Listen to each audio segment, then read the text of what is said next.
Programang ito ay rated SPG. Striktong patnubay at gabay ng magulang ang kailangan. Maaaring may masiselang tema, lengguwahe, karahasan, sexual, horror o droga na hindi angkop sa mga bata.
Hoy!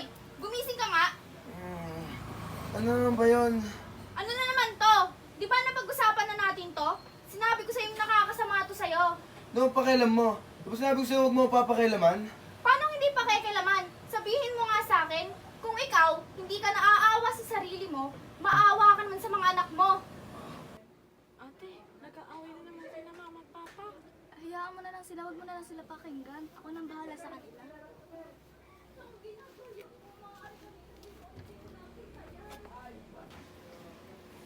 Diyan ka lang, huwag kang lalabas ha. Ma, nag-away naman ba kayo? Pumasok ka doon, samahan mo yung kapatid mo.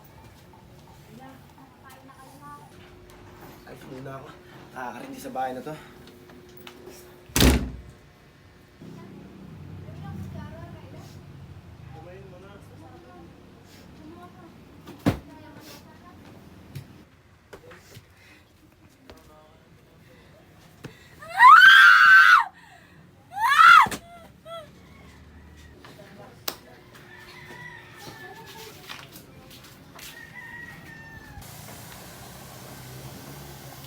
Nakakainis. Pre, mukhang bad mood ka. Anong nangyari? Oh, pare, bad trip eh. Nahuli ako ng asawa ko. Tara, shot na lang natin yan. Oo nga. Isat na lang natin yan. Bah, ayos yan ah. Tara, sakay! Tara, sakto.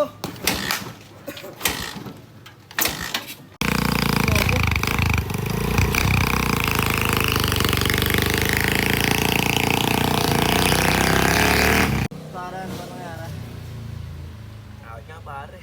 Nahuli ng asawa ko yung mga gamit ko. Hindi ka kasi nagpapahuli. Bumba na lang natin yan.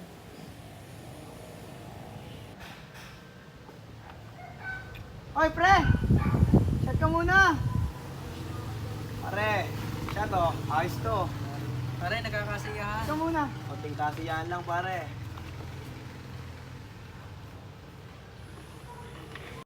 Thank you, pre. Saka ba pare, uwi ka na? Sige pre. Pre, meron ka ba dyan? Yung taryang alis lang. Wala na, pre, pero may kilala ako. Maayos yan ah. Tara, sino ba yan? Tara, ang bagang tayo. Oo nga, tara. Bago na tayo. Tama na yan, pre. Sumunod ka lang sa akin. Tara.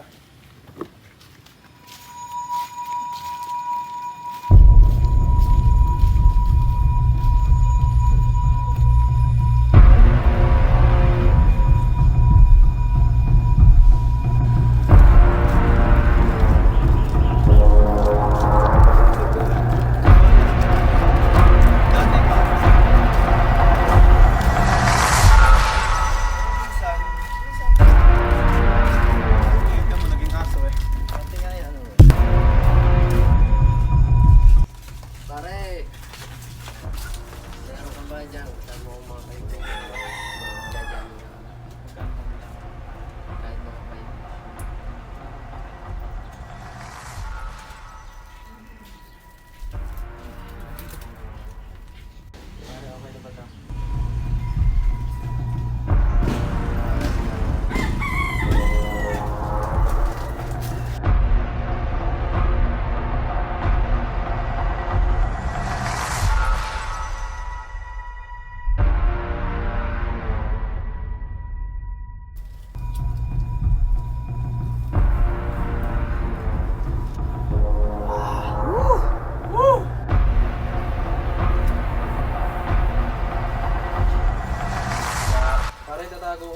Ano pare? Kanya-kanya tayo.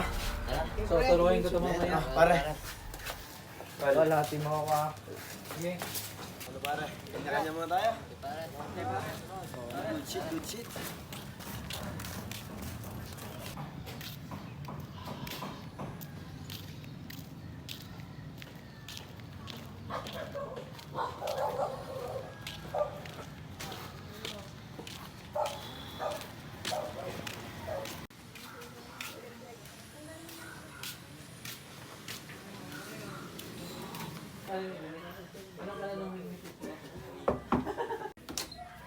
O ano, nakahit-hit ka na naman. Hindi naman, sakto lang. Pwes naman.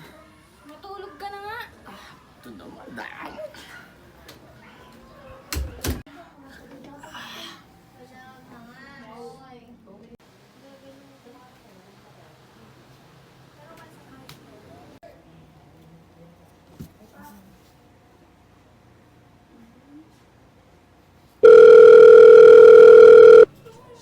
Ito po ang rehabilitation center. Ano pong may paglilingkod ko sa inyo?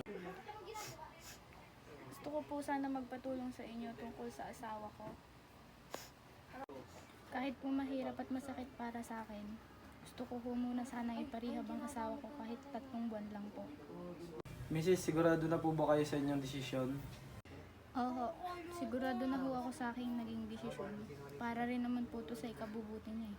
Okay po, hingi lang po ako sa inyo ng konting impormasyon para alamin kung saan at kailan.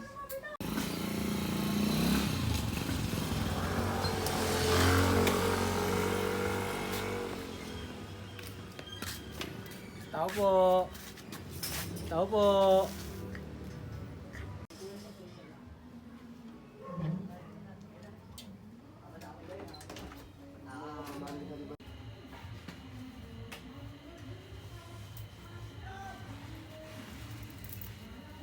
Kayo po ba si Mrs. Linda? Oo, Nandiyan po ba ang inyong mister? opo, nandito sa loob. Pwede na po ba kaming tumuloy? Opo, pero pangako niyo po na hindi niyo po siya sasaktan. May papangako po namin na hindi po siya masasaktan.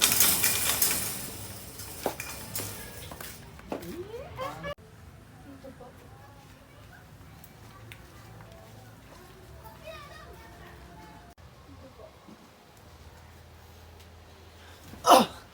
Galing po kami sa rehabilitation center. Sumama po kayo sa amin ng matiwasay at walang mangyayari sa inyo masama. Ano ba to? Ano nangyayari? Drake, sumama ka na. Para sa ikabubuti mo din to. Ano sa'yo kakabuti? Nababaliw ka na ba? Sige na, Drake! Sumama ka na!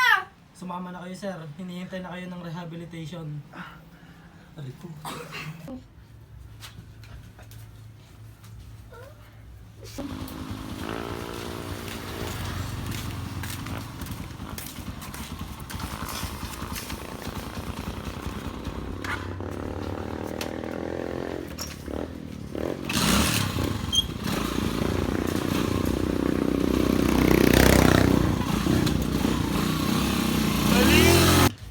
Drake, pasensya na.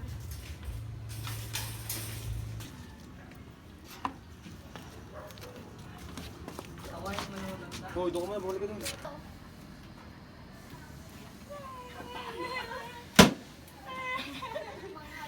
Magkakameron tayo mamaya ng Bible study, mamayang alas 5 ng hapon. Narinig nyo, magkakaroon tayo ng Bible study. Bible study daw, mamaya alas 5. Sige po, pupunta po kami dyan.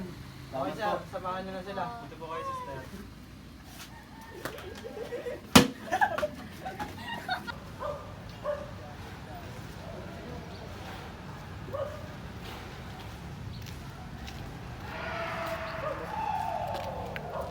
Excited naman. Gusto ko na matuto.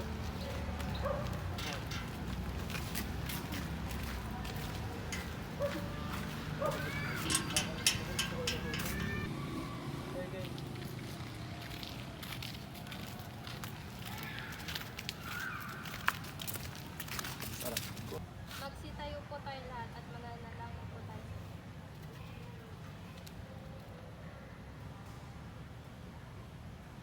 Efeso 20:24. Magmahalan kayo magkakapatid upang katulad ng pagmamahalan niyo sa Diyos. Shh, makinig ka.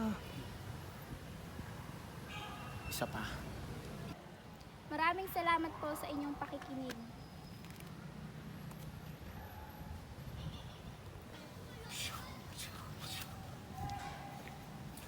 Mga anak, magkakameron ulit tayo ng Bible study sa araw ng Martes, alas 5 ng hapon.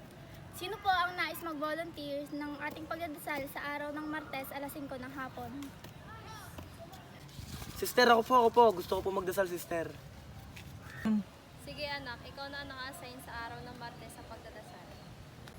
Mga kapatid, maaari na po tayo magsitayo para sa ating pagdarasal.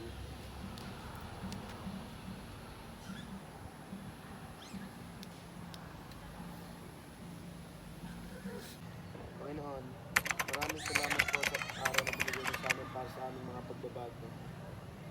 Nawa po ay ingatan niyo kami lagi. Tolkat.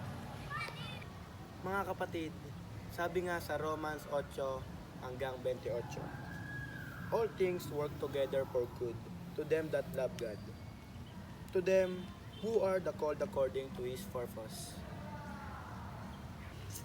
Genesis, Kabanata 1. Ang pasimula ay nilikha ng Diyos ang langit at ang lupa. At ang lupa ay walang anyo at walang laman. At ang kadiliman ay sumasa ibabaw ng kalaliman. At ang Espiritu ng Diyos ay sumasa ibabaw ng tubig. At sinabi ng Diyos magkaroon ng liwanag. At nagkaroon ng liwanag. Nakita ng Diyos ang liwanag na mabuti. At iniwalay ng Diyos ang liwanag sa kadiliman. At tinawag ng Diyos ang liwanag na araw. At tinawag niya ang kadiliman na gabi. At nagkahapon at nagkaumaga ang unang araw. At ang sinabi ng Diyos, magkaroon ng isang kalawakan sa gitna ng tubig, at naiwalay ang tubig sa kapwa tubig. At ginawa ng Diyos ang kalawakan, at iniwalay ang tubig na nasa ilalim ng kalawakan. Sa tubig na nasa itaas ng kalawakan, at nagkagayo. At tinawag ng Diyos ang kalawakan na langit. At tinawag ng Diyos ang kalawakan na langit, at nagkahapon at nagkaumaga sa ikalimang araw. At sinabi ng Diyos, mapisa ng tubig na nasa silong ng langit sa isang dako. At lumitaw ang katuyuan at nagkagayo. At tinawag ng Diyos ang katunayan. Maraming salamat po sa inyong pakikinig. Sana ay may natutunan pa.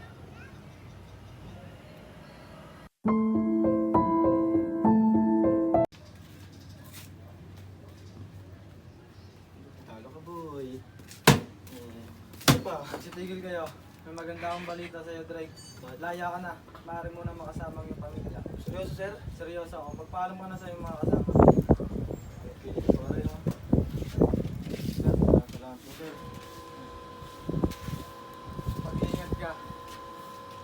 Sir, sumama mo sa labas. Sumama, sir. Ingat kayo, mga kaibigan. Magkita tayo sa labas. Kayo, magtino na kayo para kayo makalaya na rin. Ano kuya? Dito na lang po ako sa gilid. Ay, dito na ba? Opo.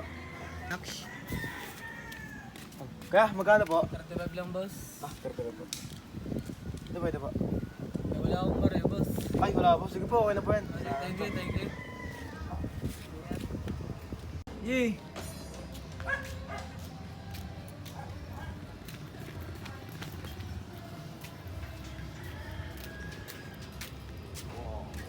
Ate, akin to! O, yun na. Mama! Mama, oh! Mama, si ate, oh! Tingnan mo! Tumigil nga kayo dyan.